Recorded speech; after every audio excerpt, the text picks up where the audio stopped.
Hello, and we are live here today. Hi, I'm Whitney Magic. I'm so pleased to be here with RHMax. We are going to drop into giving more of Pulsechain's a big space. We have a lot of exciting things going on in our network. And sometimes I also find, like for myself, it can feel a little overwhelming of just like all of the spaces and all the different ways to play within the space to make money, who to connect with, what are some of the exciting things going on. So today we're really just going to drop into some of the basic zoom out picture of like what's going on in Pulsechain, how you can help navigate it. Yeah, secrets are coming. And Max has he's interviewed so many people in the space and talked about so many projects. So I was like, who would be the perfect person for this? And Max won the honor of that. We'll also go into some of the onboarding stuff and sharing some stories as well. So, hey, Max, I'm so pleased to have you here today. Awesome. Yeah, great to be on your show. Glad you started live streaming and creating content for the ecosystem. I love to see people just go create stuff, go help, go contribute, and I definitely enjoy seeing that more than just like complaining or wondering when or all the other frustrations that happen from time to time in the community. It's awesome to see someone like you come in and start streaming, start creating content with people. And I've had you on the show a few times as well. Talk about mindfulness, meditation, like everything else too. And always a pleasure to be live with you. Yeah, same. That's one of the greatest things about the network that we're a part of is just like, this is a decentralized movement. The power is in the people and it's in our hands. Like this past weekend, I was speaking at a conference where there was 50 to 80 people in the room. And I was able to share about Pulsechain as well to a whole bundle of crypto newbies. And it's like seeing the imprint and the impact of like the change is happening right here and we're the torch providers. So we get to keep on passing the torch along, biting people with the bugs of passion. And that's what I look forward to dropping into today. Yeah, just inspiring people too. It's one thing to just kind of be around and interact and engage and go to conferences or speak or do some things you've done as well. But just giving people a reason to, because there's everyone has a choice, right? You can be a Pulsechain, you can be in Ethereum, you can be a Cardano, you can be in Solana, you can be on all these other sub communities and with all their other ethics and values and all this stuff going on too. And they're all the different games they have to play.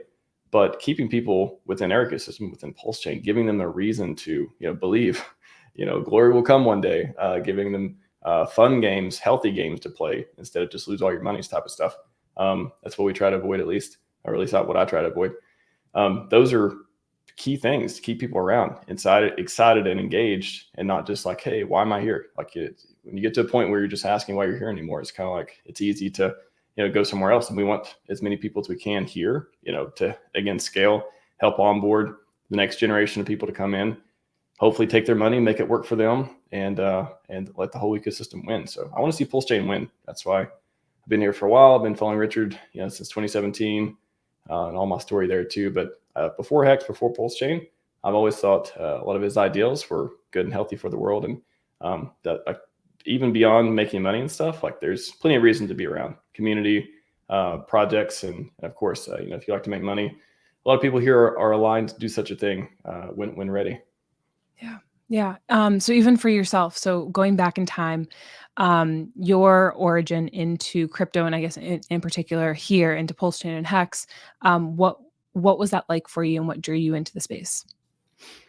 Yeah, I mean, it was kind of perfect timing. I found Richard, just Richard. He was Bitcoin Maxi back in when I first came across in 2017, early 2017. And it was just perfect timing. I just came into crypto, maybe 2016 sometime, and didn't know anything about it. Got excited about all the coins going up and down and all the new projects and technology and promises and just money. And I think one of the first times I thought, wow, maybe I can like retire early. Like I never thought that much about financial freedom. I knew I would just, I do tech and I can just I'll figure it out eventually. Maybe startup, maybe, I don't know. I feel like I'm not a stupid person. I could figure it out eventually. I don't know what it'll be, but crypto became one of the things where I could instantly see, wow, there's a correlation between getting rich here and actually the tech side of it was so appealing of not only can make a lot of money, but I can literally the stimulation of my intellect, my curiosity of how technology works and how it can be, decentralized money can be good for the world and have its place and really take over and help you reimagine what a fair system looks like all the different values and stuff that's in the Bitcoin white paper, peer-to-peer digital cash type of stuff. It all just came together as, man, this seems like a really good idea. It's really early. It's still early at that point. I mean, Bitcoin came out 2008, 2009. And even halfway through, even, 6 or 7 years ago, it was still not widely adopted, still struggling to get beyond, dark web, whatever stuff, and just kind of like a fringe niche libertarian type of thing. But anyways, all those values, all that stuff really stuck with me. And I thought, hey, I got a chance to do work on some cool stuff, scratch the itch of the technology side, but also, wow, I might actually make a lot of money and I can go work on whatever it is I want to work on after that, not just have to be, work for a company forever or just struggle or do all the things that I've seen people do throughout their whole lives and just try to really figure out a way to get out of it. And, I never wanted to dig myself into a hole so deep that I couldn't do it. So how do I get ahead? How do I get some sort of edge on the world? I mean, crypto was a perfect fit for that. Mm-hmm. So yeah, that was, came across Richard, the perfect mentor, even at that time, before Sci-Fi was edited at all. Or I guess the first version I remember reading on a plane was just notes. It was kind of edited, just had the editorial notes in it and stuff. Very hard to read, but had a lot of good ideas and all that stuff too. And then SJ came along and narrated it, and just amazing the community members we have to do stuff like that. Yeah. And yeah, then I remember CFD token. I remember all of Richard's battles with all the Bitcoin maxis, and then I remember Bitcoin Hex and all the different variations and ideals and streams and the legend that became Richard Hart from there. And yeah, throughout Hex, it was man, I really didn't start communicating with the community or being active or anything like that. I was just kind of just watching and listening and just paying attention to Richard mostly back then after it launched. But I think was it 2022, early 2022 is when I started getting social media and being okay, Richard has a lot of different sayings and stuff, but one of them is, people ask him on the live stream, how can I help? How can I help the community? And he always said, go be useful, go have utility. Don't just sit around and hope and just listen and consume content all the time. That was the idea I got. It was go and do something with it. So that's when I got on Twitter and then started streaming a few months ago. Went to a local meetup, actually. I got to credit a lot to the local meetups. Shout out to the local meetup group here in Seattle area. It is that really, I remember going to the first meetup and they were asking me, oh, are you a streamer too? Because Bally Brand was there. And they're oh, no, I don't, I don't think I want to do that. It's not something I'm interested in or anything. And then a couple weeks later, I think I do my first live stream or somewhere in that time. And it was just amazing. Another way just to provide utility and go out and make content or just do something. I have technical skills too, which I plan on. I'm actually in blockchain dev mode right now. I've been working on some different projects, which we'll talk about in a bit too with the Faucet. But any talent I have or any way I can contribute, that was really motivating to see, in the early days of, or in the, I guess, later days of Hex, early days of Pulsechain, excitement around that. How can I contribute? How can I take this place that has given me so much and helped me, be a better person, be the best version of myself is what I, try to say too. How can I take that and then help it grow even more? And how can I elevate people around me? And how can I inspire those people and stuff like that? So I do try to, lead by example in all of these things of, I'm not flashy. I don't go out and I'm not the type of person to brag or do all these things, but I know I have a lot of different talents. I know I have a lot of things to contribute. So I go out and, I'll build stuff or I'll stream or I'll, try to connect people or have these types of conversations, whatever I can think of to help, elevate this ecosystem. That's what I've been really motivated to do for the last at least 2 or 3 years now. I could definitely tell that just from even briefly chatting with you in Vegas too. I was I know that Max has a lot of skills that you're very humble with how you show it. But instead it's literally being the model of the change that you want to see in the world. Super cool to hear all that background. And as you were saying it too, I was just noticing I've been really playing with this concept of the freedom that we want, we want freedom today, realistically, but even in the future. And to do that, that means that our past self had to take actions to build that. And that's like where we are right now, is to be like, well, our present self is here building this freedom that we want for the future. And sometimes that is taking financial actions, or it's taking that community action to literally build that change. But I think this leads into a pretty good segue too, if we just wanted to like start to dive straight on into the map and the chart of Pulsechain.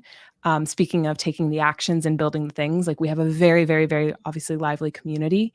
And I know you've also been very good at building GoRealDeFi.com. I've used this to also help onboard people into the space as well. It's just like the one-stop shop for all of the your Pulsechain needs. I use it myself. That and GoPulse are the two community websites I use the most. It's just when I'm building something, I kind of want to build something that either, like, I guess it could be a win-win. Either I want to use, or I know other people want to use. And if we both want to use it all the time, or if I think that'll be the vision, like that's a brainer to do these types of things. So Pulse Coin List has, I think, the best list of all the different projects that people are working on, including Go Real DeFi is listed there as well. Yeah. Sorry, what was that website you just said it was? Well, the one Pulse Coin List, the one that has the 240 different ecosystem projects. Okay. Cool. Oh, okay. So we're gonna get to. Okay, cool. Yeah. So, anyways, this is your website. This is your page. Also, bravo! Like you just made. Like I love simplicity, and you know how hard anyone who loves simplicity. It takes time to like. You have to go through the chaos to then actually simplify something. So, bravo! That's the thing I've tried to do building products. Outside of crypto and stuff too, is how can I make it as frictionless as possible to get the thing done, whatever it is. Like I'm literally I have no background whatsoever in user experience. Nothing in UX at all, but I just have this, like, I've just automated. I've built things before where I try to be like, I just want to click a button, where I just want to do this really quick 1, 2, 3 step. What is the fastest way to get this information? If I'm a user, what am I going to stumble over? Like, let me remove all the friction possible and just let people get to what they need to get to. And that's what came with, Go Real DeFi. When the Pulsechain devs made everything decentralized with IPFS apps, it was a great leap forward for decentralization. Like, early for its time, we may see a lot of other projects start doing that as well. It definitely probably inspired a lot of different things and made IPFS getting towards more of a mainstream thing in crypto. But it also, everyone is kind of confused. What's this crazy looking URL? What are these links? What is IPFS? Why can't I just click the one thing and get there? And I think with Go Real DeFi, it is the happy medium. It is, all it does is give you a button to click instead of a list of links or otherwise. It gives you a button to click. And then when you go to that URL, if you go to the bridge or go to the Hex app or whatever it is, it just gives you a more legit looking URL that it's all just infrastructure type stuff and a little bit of code to help do that. So it's all extremely simple, but it makes it more of, great for onboarding. That's what I'm glad you send people there. I've heard everyone tells me like, I send all my new onboards here because this is the least confusing way to get into Pulsechain, I think myself. Yeah. Oh, my websites are not working as I'm sharing. Usually, yeah, they're not working as I share. Well, but when you click it opens it in another tab. So you're sharing a tab right now. So it's probably just opening in the other window, which gotcha. Pros and cons of sharing tab versus window. Yeah.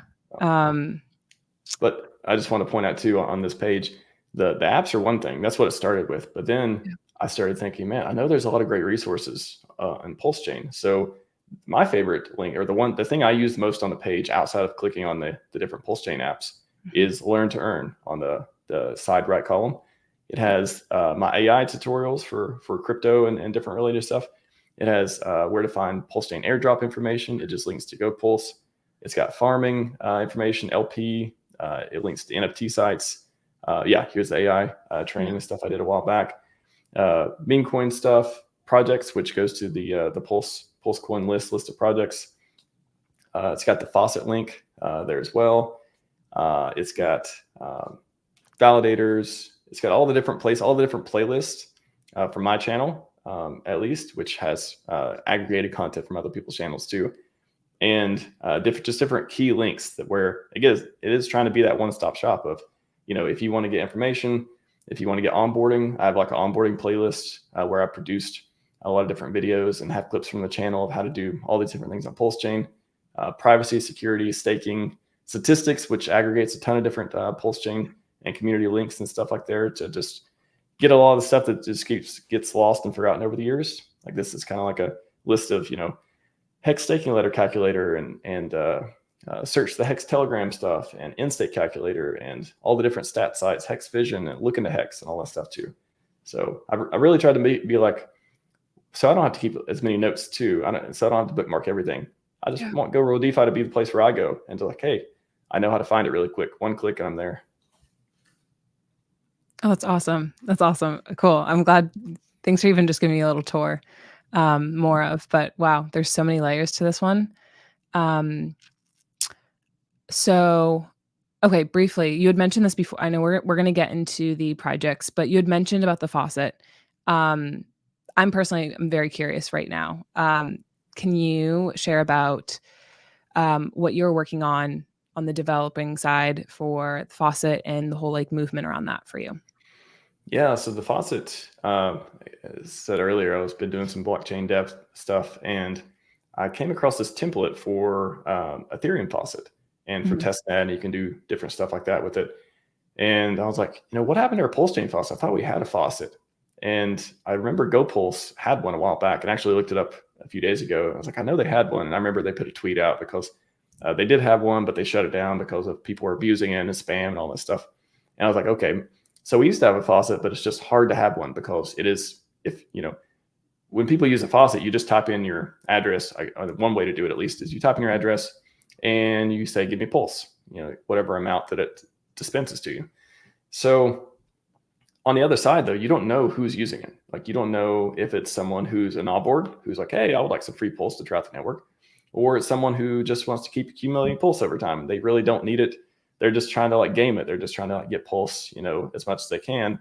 And, eventually that's how you get, a faucet drained is they just run out of Pulse. And especially for this one, it's community donation driven. So like all the Pulse in there comes from people in the community donating to it. So anyways, I saw this was actually possible. It's actually one of my, when I was learning how to use different blockchain deployment technologies and stuff, this is not a contract on the blockchain. This is kind of like a special one where it's just a website where you give it an address and it will interact with the blockchain to then send Pulse. So it's a little bit different than actually deploying on Pulsechain or otherwise. But I thought, okay, I can just kind of fork this, make it, Pulsechainify it, and then. But the problem is, again, how do you stop people from using it or keep them from abusing it and not just use it? Yeah. So that was the test last weekend when I launched it. I was like, I've got a few ideas. It's already got some protections built in. It's got CAPTCHA and all that stuff too. And I'll get to a minute while we're waiting for 8 more minutes as well. But that is, I was like, all right, let's launch it and just see what happens.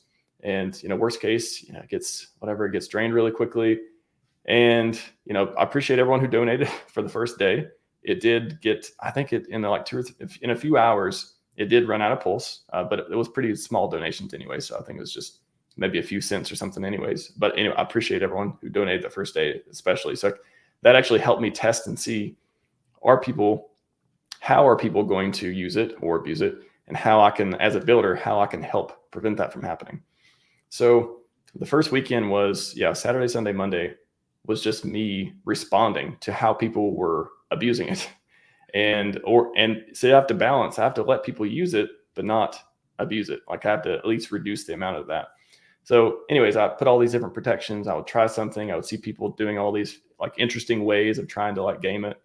And finally, fingers crossed, as of a couple of days ago, I think I've stabilized it where again, I can't prevent everyone from misusing it. And it's got a 24-hour timer. So you can only request every 24 hours right now.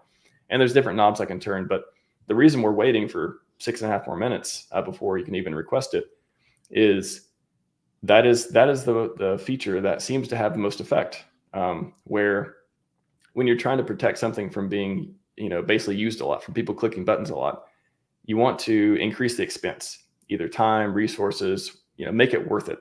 So for a new onboard, maybe they don't care to wait 10 minutes to get some Pulse, right? Like, hey, you're onboarding the Pulsechain. It's probably going to take all day. You've already set aside a few hours to do this. Not a big deal. But if you're paying someone to click these buttons over and over and over, or you're doing it yourself over and over and over, and like you're just 10 minutes instead of like being able to instantly do it, each time is a big difference, apparently. Because when I look at the transactions that have happened now, they've been way, way reduced. It was people requesting every minute or every few minutes for a while.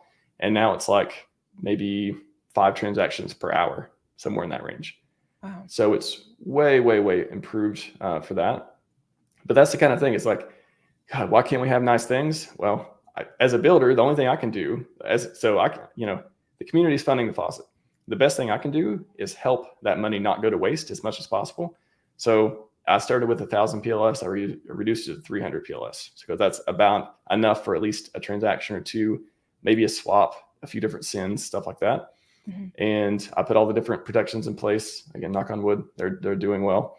And this last one, like I said, just waiting for 10 minutes seemed to have the biggest effect of helping people be like, okay, I know you want some Pulse, but if you want this, you're going to have to spend a lot of time doing it. So fingers crossed it works. But the idea of Pulsechain Faucet, I prioritized it for new users. I put things in place to make sure that, basically if you're not a new user onboarded, or you're not someone who's just going to, use it appropriately, it's just going to take a lot of time and effort. And that's the kind of balance you got to have for these things. It's hard to do. That's actually one thing I'm trying not to be too proud right now, but like so far it is stabilized. And I'm like, man, if I solve this problem of Pulsechain Faucet, that's kind of cool too. Like I hope I've solved it for the community. Again, this is built for the community to get Pulse and onboard people. So I want to solve these types of problems. Wow, cool. Yeah, the process of building nice things. I think that's also why, like in Pulsechain, we've had to borrow from other successful projects of things that have already been done. So it's cool to hear the whole workflow and process behind building the machine.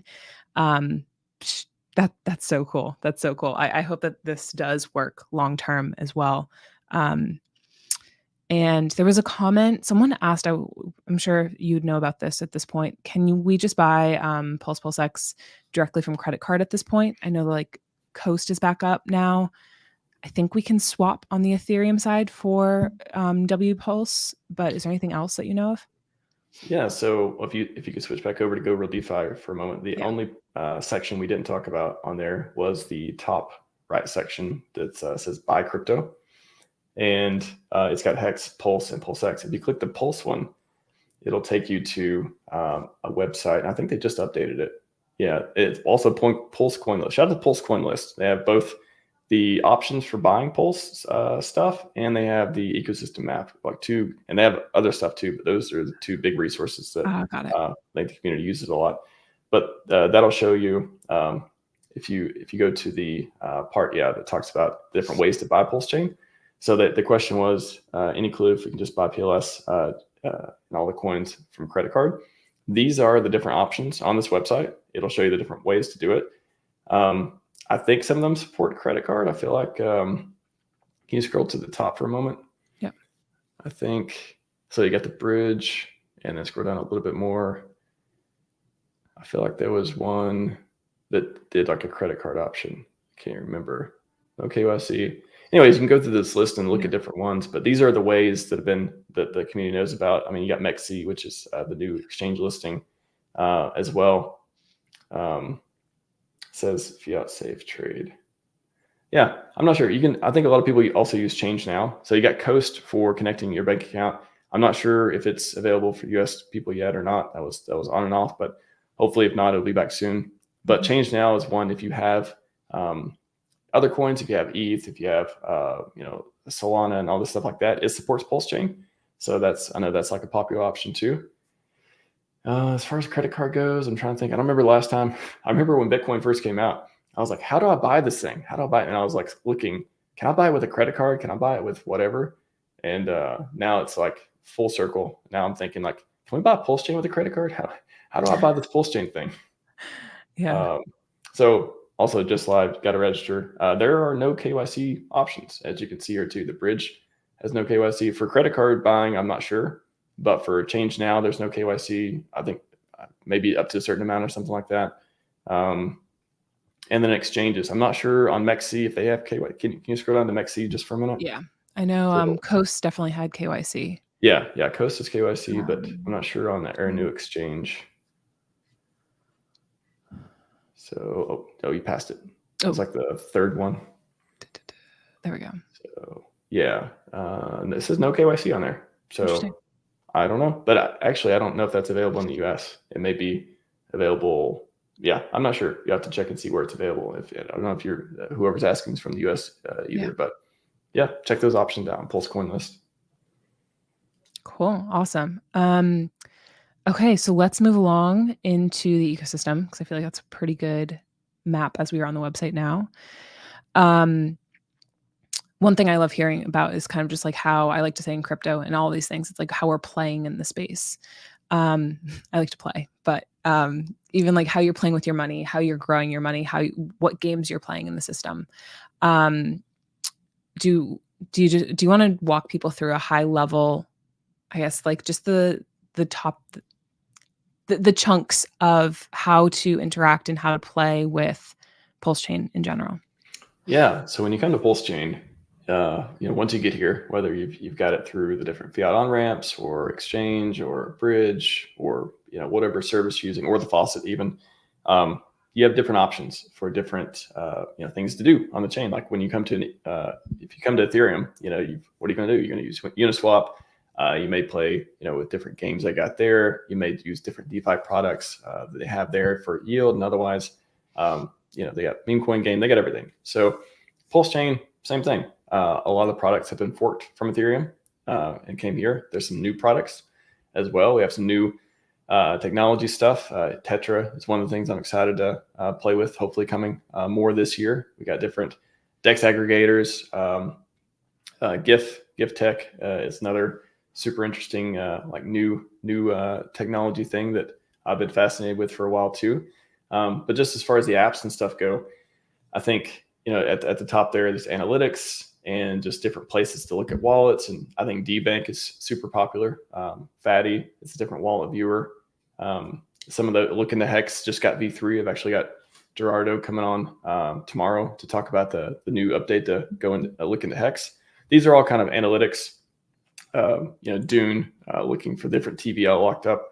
There's DeFi Llama. I mean, there's just like a ton. Each one of these kind of serves a different purpose. Some of them have overlap too. But it's like we could spend 15 minutes describing each one. Dex Screener is like the go-to for all the charts and to get the volume and liquidity and all that stuff too.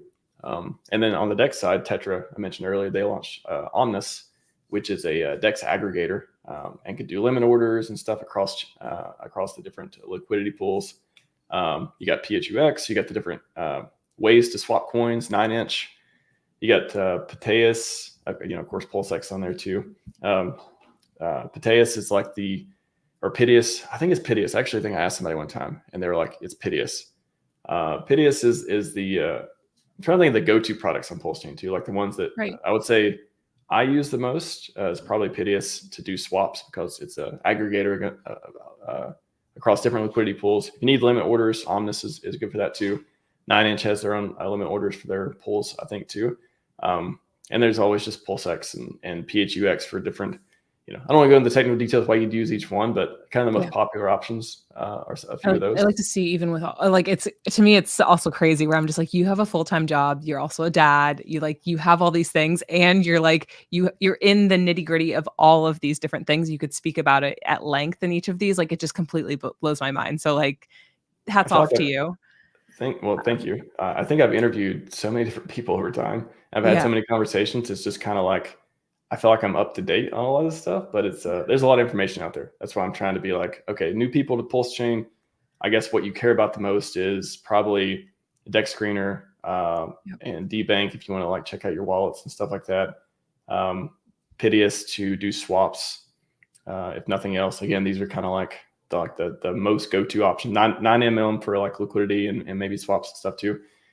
And then on the DeFi products, I mean, you got Hex, of course, the Hex app and the different versions of Hex app with Icosa and Hedron. Yeah, you got the Hedron app. I assume that goes to the Icosa and Hedron platform as well. you got the Maximus, you got your different products for pooled staking. You got Pool Party and different products like that as well. Man, it's like, what do you do with Maximus? so Maximus is, there's a bunch of different products, but a lot of them are basically pooled stakes. So you can join a pool and you can do staking over time, and you can basically earn more through that. The first product was Maximus itself, which is a 15-year stake, and you get a token. Basically, you get a token. A lot of them, at least a lot of the products, you get a token from pulling hex together for staking. So you may get a token for a 15-year stake, may get a token for a 10-year stake, 5-year stake, 1-year stake, all that stuff too.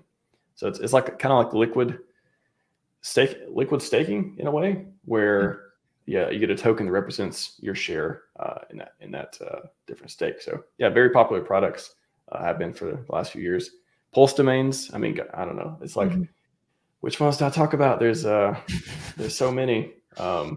Just different. I know that was pretty big when it launched, about being able to get your own handle, your own what do you call it? Your own name on Pulsechain. If you want to get something that connects you to a wallet for streaming or donations or something too, that kind of thing. Oh, what else is super popular? Internet money. So if you don't want to use MetaMask, Internet money I know is a really popular wallet that supports Pulsechain. I believe it has a function to burn hex in it too. So a lot of people swapping, they're using different wallets. Internet money is the one that I think is probably the most popular in the community though. PulseTube, I remember they aggregate. They had to actually list live streams. Have you been to PulseTube, by the way? The pulsetube.com? I have not. Wait, where am I seeing? It would be in the socials. Right under content. Last one on content. Oh, got it. No, I have not been to Pulse. Oh, here we go. Let's go. Yeah, if you check it out, it's actually you may see our live stream on there. Let's see if there's still listed live streams. Yeah, if you go to visit site.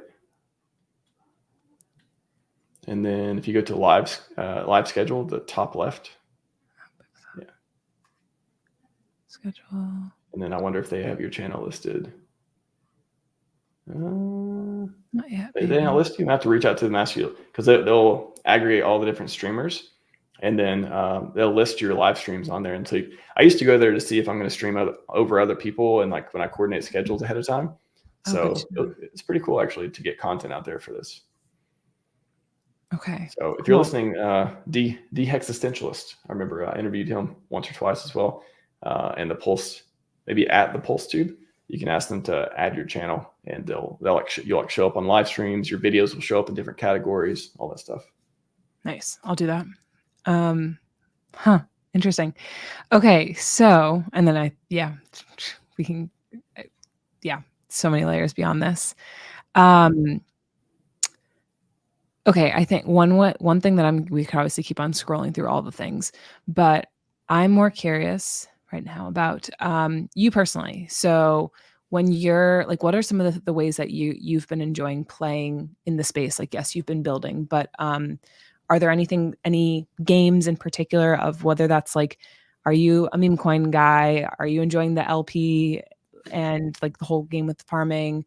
Are you just really sticking with staking and chilling? Like, what are the things that light you up? It's a great question. Yeah, I think the things that I guess I know the most about and I enjoy the most doing in this ecosystem, I would say staking is one. I mean, different things you can stake, but you can stake your farming tokens to your LP tokens to earn fees. But in generally speaking, staking hex, and either with HSIs or native stakes or otherwise. Got a lot of content on that I've talked about on the channel and on Go World DeFi. If you click staking, there's a ton of stuff on hex staking there too. Anyway, staking, ladders or otherwise, it's something I've always been fascinated with. And then, yield farming. You got the ink farms. You got different farms and different platforms and stuff too. But on PulseX, you got ink farms there. You can earn the incentive token. You can stake Pulse. You can do all that stuff. Not much into memes or NFTs. I mean, I like the technology side of it, but for me, I like yield, and I like tech, and I like price appreciation. So if there's some combination of that, that's why I've been, so much into gift tech and stuff recently too. Like if we can build out tech that has like this different buy and burn, and it can make different communities tokens deflationary, and stuff like that. I really like to support projects that are like going to be a net benefit, net positive to Pulsechain. And being able to play like healthy games like that and really make a difference in the ecosystem. So just really getting involved in the tech side of it. So farming, staking, different type of permabull mechanisms. I think are really cool.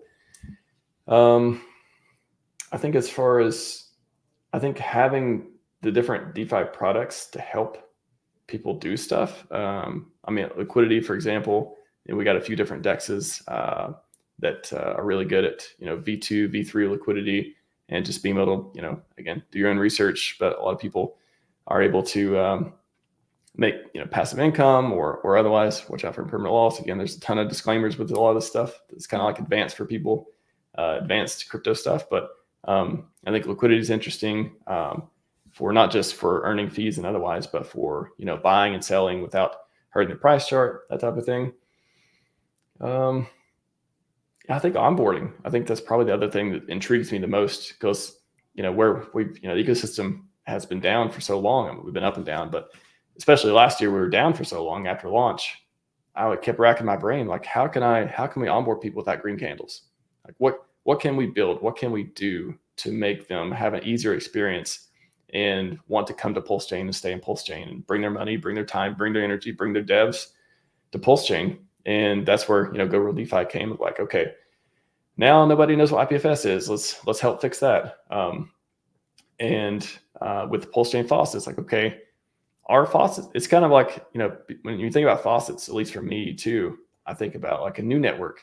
We're going to bootstrap it. People are going to donate, and after we have bridges and exchanges, then we don't need faucets anymore. But I kind of like wanted to challenge that idea, even though it made sense to me too. I was like, is that the case, or are faucets still useful? Like, are we ever going to stop onboarding people? And are people ever going to stop wanting free Pulse? Why aren't faucets? Do faucets go away because people can't figure out how to make people not abuse them? Like, is it just like this impossible problem to solve? I mean, TBD. I mean, again, knocking on wood, so far so good with what I've launched. But or are they something that is always good to have around, and they just kind of go away because people can't afford to donate anymore because the network grows and is so successful?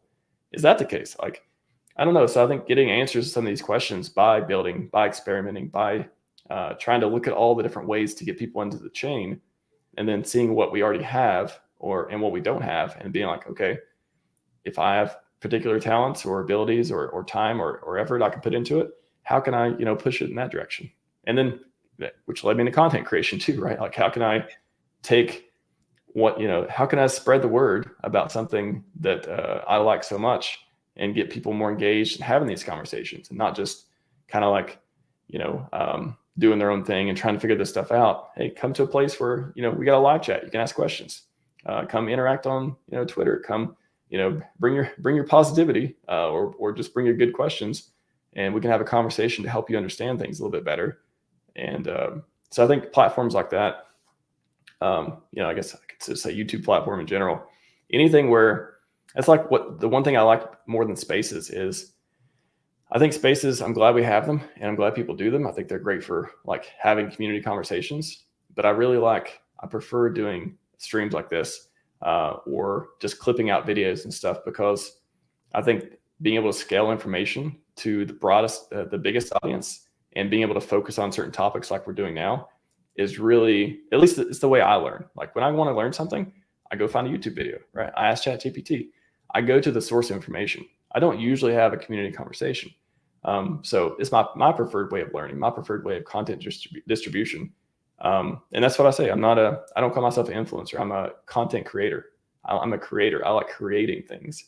So, but I'm glad everyone, I know a lot of people like Spaces and they like participating, and I'm glad they happen, because I think they do help the community have conversations and get information. But I like video creation. I like live streaming. I like doing stuff like we're doing now to actually help onboard people and answer questions like we've tried to do here as well. Yeah. Yeah. As you're saying as well, I enjoy also live streaming. I think one benefit too is seeing I notice that when things pop up on my radar multiple times, like I've just been taking notes of like random words that you keep saying. And I'm like, this is the third time that this has gone in. Like I need to go in deeper there. And then I can go do my own research and Google and YouTube down that rabbit hole. But it's finding those breadcrumbs, those reoccurring ones from people in the space that I'm like, oh, you have similar values and game plans to me as well. Back at the beginning, you said that the Seattle meetups were one thing that were really positive for you. Um, as I'm definitely getting the ping of like, okay, it's time to do some more like physical routine Austin meetups here. Austin is a very active, lively city. Anyways, I could do it in a whole bundle of ways. I'm curious for the successful live casual meetups that you have been to. What were some of the most like helpful structures to the like meetups? Is it more social free flow, or is it more of topics that people are able to go deeper in that like really helped engage you? I'll say for the local ones, and we don't when we meet up locally, it's not we don't have like a little, at least not yet, not like a conference, or we don't really have like people speaking. It's more, I mean, on Pulsechain tour when they come by, of course we do stuff like that, or we participate, or yeah, I participated in that. But it's more of I think our local meetups are just kind of event based, where and it sucks. I had to miss the Pulsechain birthday when I was really looking forward to that. But it's kind of just people just come together. They'll plan something. I planned a few. Other people plan different ones, and we'll go bowling, or we'll go to watch a movie. Like we watched The Highest of Stakes a couple times, a couple different events, or go out to dinner. Like that. If nothing else, if nobody wants to really plan anything, it's hey, let's just go out to dinner and just have a conversation and talk about what's going on in the community. So we also people come. Maybe sometimes people come in from out of town, and we'll do like. We did indoor skydiving one time, and just different. Cool. And I think we have an event coming up at a park where we're going to do like a summer barbecue, and people just bring their kids, or bring like I brought paddle boards one year, and like just have fun on the lake and stuff like that. So I think just the at least for the local meetups for us, the more the focus is just coming together and talking, and like just seeing what people are, hey, what are you into now? Like, what is there a new coin you like, or you want to talk about, or how's your hex stakes going? Oh, what do you think the hex price is going to be? Like that's been a lot of the conversations. And just when you meet people in real life, it's just a different experience. Like it's you feel much more. I don't know. It's not like people aren't real when they're on the other side when you haven't met them, but people just you really feel like I think it's just that human connection thing of. Hey, like I know I've shook your hand, or we've had dinner, or we've had conversations, and this isn't just like a, never. I don't know. It's not like a never see you type again thing, never see you again type of thing. But it feels much more. You feel much closer with somebody of like, okay, I can trust you're gonna, you're probably gonna be on time, sometime, and that type of stuff. So those local meetups can. I don't know if I'm trying to think if they've ever led to people actually doing projects together on Pulsechain. Maybe they have, maybe they haven't. I'm not sure. But they definitely bring together groups of people in the local area where, you feel like you're more part of a community than you would be if you only talk to people online. I think they really give me that vibe. Yeah. Yeah. I definitely have felt that way from the different conferences that have come through in Austin, and then even like Vegas for us as well when we went to that too.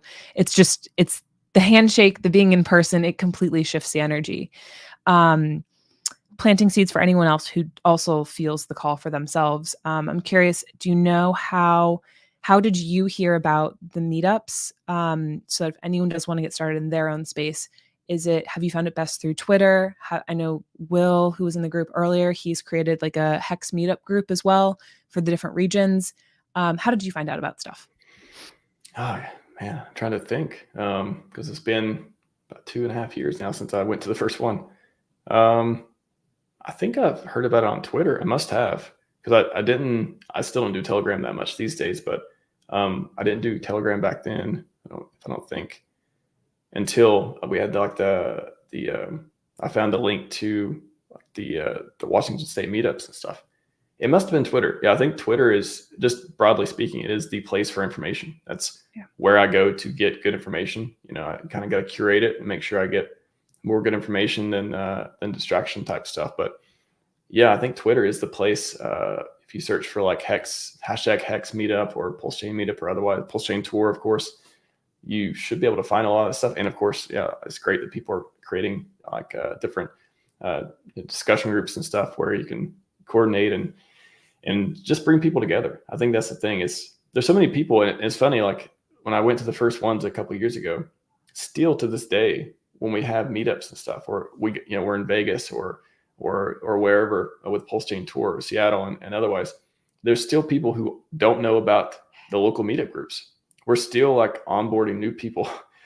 I came across just a general crypto streamer the other day who was from this area, and I invited him. It didn't end up making it yet. Maybe he'll come one day. But he was like not a big YouTuber, but he was like he was a crypto influencer of some sort. And he was from this area, and he had no idea. He'd heard about Pulsechain, but he had no idea there was actually a local meetup group for this stuff. So you just never know until you start, again, talking to people out there. And even though I think the meetup group's been a thing for, before I joined, it must be 3 years, must be 3 or 4 years by now. There's still every few months I see there's new people. There's like 2 or 3 more people that trickle in, and like, hey, there's more people around you that, so share cool. These common, you have this thing in common with more people around you than you think. Yeah. And it's the shared values, it's the shared everything that I think, and it also brings this sense of, I'm not alone in this journey. And I've really found this, like personally for myself, like when I'm bringing people into crypto, it's like through a group environment, and even though it's an online thing, people feel like there's a graduating class that they're going through with, and they're bringing people on the journey. And that whole thing, like none of us want to do this alone. Hence why even like you and I are live streaming, and Twitter's constantly blowing up even as everything goes along. So it's like this constant thing that people want to do things alone, even if you have your own personal finances behind the scenes. That's been, I think, the biggest thing about meetups and live streaming too. But just meetups is like when you see people and you see them like, oh, they're struggling, or they're frustrated, or they're just, again, everyone has their life they're going through. They got jobs, they got family, they got bills to pay, they got things going on. And especially in a bear market, like I think that's the most important thing to have, is people around you, again, that you're in a community. It's much easier to stay around a community if you see other people around you can talk to about whatever you're frustrated about, or talk to just to hear like, hey, it isn't all as bad as I thought it was, or it isn't all doom and gloom. There's light at the end of the tunnel. Like, just remember what RH's mission is. Like, there's all this. It's kind of magical how effective it is just to talk to people in the community, have these conversations, be around each other, and support each other. You kind of just naturally do it when you're around people. I mean, unless you're just like, I don't know. I imagine most people are naturally supportive if you're in the same group with the same calls and you have the same coins and all that stuff too. So that's a game changer. Like, that is the magical game changer of being able to stick it out through a bear market or whatever your goals are, and all that stuff too, is seeing people around you who are going through the same thing. And you're like, man, like to me, it makes it much harder to leave if you see other people that are sticking it through just like you are. Yeah. Yeah. That's like why the reasons we join gyms is to be surrounded by people who are doing tough things. I mean, this is, you speak to any outsider, this is tough to be able to hold, physically tough to be able to hold when you're down this far. People ask me that all the time, and I'm like, that's actually not a concern of mine at all. At this point, I'm like, well, it's just a waiting game. We already know where things are, and ahead is just hope. Ahead is just everything that we've been waiting for. Why would you leave the party before it's even gotten started? You definitely know that feeling. And it's funny because when I started streaming and stuff, I did it in a bear market. I started in a bear market. I knew I saw Hex go up, of course, I was super happy about it, but I didn't interact with the community during that time. So for me, maybe it's been helpful. Like, I guess I can credit that with like it being, of course it sucks. Of course it's hard. Everybody wants to see the price go up. And I feel like we're talking about the same thing over and over. Well, just got to wait, just got to wait, just got to believe. And if you don't believe, then, is that a phrase? If you don't believe, that it's a rhyme, at least. Like, is it? Oh, I like that. I don't know, but like maybe it is now. But it's like, you feel like, you're doing everything you can to help, and people just still, they have this uncertainty of like, I always say that too, in a sea of uncertainty, like all I can do is place my bets, and I place my bets in this ecosystem, and I try to be a consistent person. I try to, I feel like I'm very loyal to different brands and stuff like that. But I'm a first principles thinker. And it isn't like this, it's not like this, like I'm in too deep. Like this is all I got. Like I'm gonna make it happen. It doesn't even, like, I can look at the data and see the promise of this ecosystem. And if just we could be having this conversation. I said this the other day, I forget who I was streaming with, but I was like, we could literally have this conversation where everything is down and everyone's gloomy and they're not sure if it's going to happen. They're doubting Richard or they're doubting Pulsechain. They're looking at other options.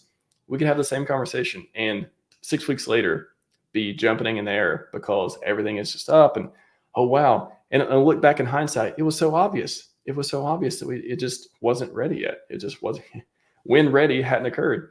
So that's the thing about crypto. Change can happen so fast, for better or for worse. It can go down really quickly and go up really quickly. I was listening to Somi this morning too, one of his videos, and he was saying something that was, every once in a while I pick up some gem from him too.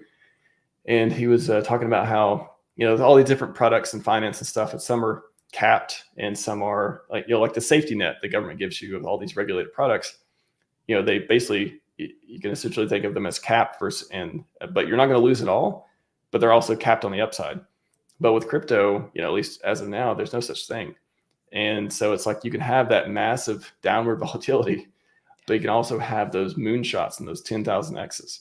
And it's just one of those things where if I'm investing, if I'm participating in crypto and this ecosystem, I know what I've signed up for. So the fact that it goes up and down all the time it doesn't make, I try not to make the red candles or green candles make me too excited or too sad. I try not to use them for very much data at all, unless I'm like trying to make, some trade, which, all that stuff too. But it's not like this surprising, wow, I made a mistake. Wow, I can't believe this is happening. I can't wait any longer. Like, it doesn't become one of those, I don't know. It's kind of like, I don't need to see very many things. I don't need to look at the market and let it tell me that everything's going to be okay or everything's not okay and get out now. I don't need to look at it with this ecosystem because I know the person behind it. I know what they're about. I know the community and where we came from and what we're all about. And I look around me and I'm not the only one here. Everyone asks like, what would make you leave Pulsechain? And the answer is, the best answer I can give you at least is, if I look around and no one else is here, I'm the only one. I'm the only one left. All right, cool. I guess we tried, but I don't see that happening. I think it is unreasonable that we don't get to glory in this ecosystem. And that's all I got. I don't have any certainty. I don't have anything to sell you. I don't have any guarantees for you or for anyone else, but I have a belief and I have data around it. And I have a community that if you're still here and you haven't given up, that's bullish to me. Yeah. And I think the beliefs just keep running deeper. Like, this is where, in being in person, being in real life, I find that more connections I have like this, where people are dripping into my personal messages, sending voice notes back and forth, and we're theologizing around like the numbers, the possibilities of things. The more that you start to see it, you can't unsee it, and you just start to build this deeper conviction, confidence, excitement. That's where I'm just like, everything just goes back to having those in-person or touch points of personalized points of some way, shape, or form, to feel like and know that you're really belonging to something greater than just yourself. Like, this is a network. This is a decentralized movement. The power is in our hands. Yeah. And I mean, that builds perfectly on just like the mission too. I think what has made it so much easier for me to be, again, starting in a bear market and just seeing everything go down and up and down. And with that, there's some ups too. There's some pretty cool moments, but yeah, we haven't seen the 10,000X or 100X or anything near that. What some people believe may happen. But what's made it so, I don't know, what's made me, I don't want to say easy for me not to give up. I don't know if that's the right way of saying it, but what's made it me still motivated to contribute and, believe and not waver enough to just shut everything down, all this stuff, has been this mission-based approach, which is, I didn't come here to get rich quick. I didn't come here. I wouldn't be following the guy for 7 years. I wouldn't be following Richard for 7 years to get rich quick. And it's like, has it just not happened yet? Like, yeah, I mean, there's been these cycles I feel like the knowledge that I've taken, I want to give back. Like I feel like I don't want to talk about finance or anything like that, but I feel like I've been given so much from this ecosystem that I want to place my bets here. I want to see it grow. And my mission isn't just to make as much money. I'm not a money maximalist. I'm just not. I know some people are like, oh, I'm a money maximalist. It's kind of cool to say all this stuff. Totally get it. Everyone can do whatever they want, think whatever they want about it. But I would say the downside, if I were a money maximalist, would be I would find it very hard to be here right now because there hasn't been a lot of money. I mean, there's been different opportunities and stuff, but the core coins and stuff, there has been a lot of money to make as far as from the SAC value. I don't want to get into all that, but anyways, the idea would be like, wow, if you're just the person who wants to make money and leave the ecosystem, you're probably not here right now, or you're just a little bit more sophisticated than that. So I think having a mission and being able to, want to see the community grow, want to see the ideals. I'm RHMax for his ideals. Want to see the ideals proliferate and become, help people become more of a force for good in the world, and to be able to do work, do cool things, be able to build stuff. That's the one underrated thing about Pulsechain is, if nothing else, set everything else aside, we have a place where we can actually transact for cheap. We can build stuff for cheap. We have people who are aligned, who will use the products if you build good ones, who will give you, a platform if you're doing good work. It's like the community and the advantages outside of just making money in the ecosystem are highly underrated. So again, I think my mission helps me with that. I want this place to succeed, and I want, everyone to make the maddest of gains. And I want, Richard to become one of the greatest people. I think if I were to speculate, his goal is probably be one of the greatest people on the planet. He wants to be remembered as the guy that saved everyone in so many different verticals, longevity and money and everything else. So I think having a mission-based approach is, at least keeps me around much more than it would be if I didn't have that. Yeah, makes the game more fun. So we are at the top of the hour, and I know that you want to dip on off. So, but I've thoroughly enjoyed being here with you and spending this time here. I know a few other people have definitely gotten some takeaways from this. But yeah, we really are here at the right time. And I feel like even the bear market, it can feel tough at moments, but at the same time, it even helps doing some hard work to know that you're actually making your money and it's compounding in a way so that you can respect the riches and the wealth once it is there as well. And we just get to be with everyone. So do you have any final closing remarks or things that you'd love to share with everyone? Yeah, I just think, hopefully the stream has been motivating. If not, just if you're in the mindset of, man, like I want thing to go up, or I want good news, or otherwise, there's not much to tell you other than you can look around you and see other people that are putting in time, energy, effort, capital, and not giving up for a long time. And I don't think that they're doing it just because they have nothing else to do. I think they're doing it because they believe this place will become what it's supposed to be.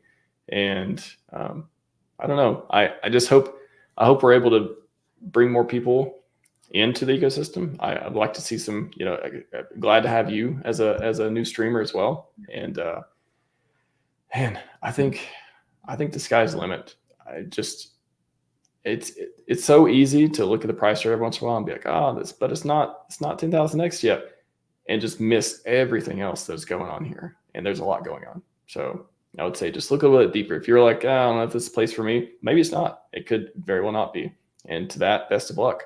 But there's a lot of people who really like this place and want to see it succeed and not giving up. Like persistence. There you go. The Richard Hart quote he just said the other day, persistence. That's what I like to see around here. Love it. Love it. Love it. Persistence on that note. Thank you so much for being here, Max, and in the building that you've been doing in the space as well, continually all the way through. Consistency. That's something that I'm picking up a lot more from the community. I'm borrowing from other people and being more consistent myself. But thank you. And I look forward to the next chat that we have and seeing you virtually as well. Of course. Thanks for having me. And hopefully you get many more guests that can, just kind of channel the community's just feelings and ability to succeed. And yeah, good luck with your show. And thanks for having me on today. You're so welcome. Okay. Well, thank you. And thank you all for being here today. In the comment section, loves hearing and seeing everything. And I look forward to catching you all on the next one, whenever that is. Okay. See ya.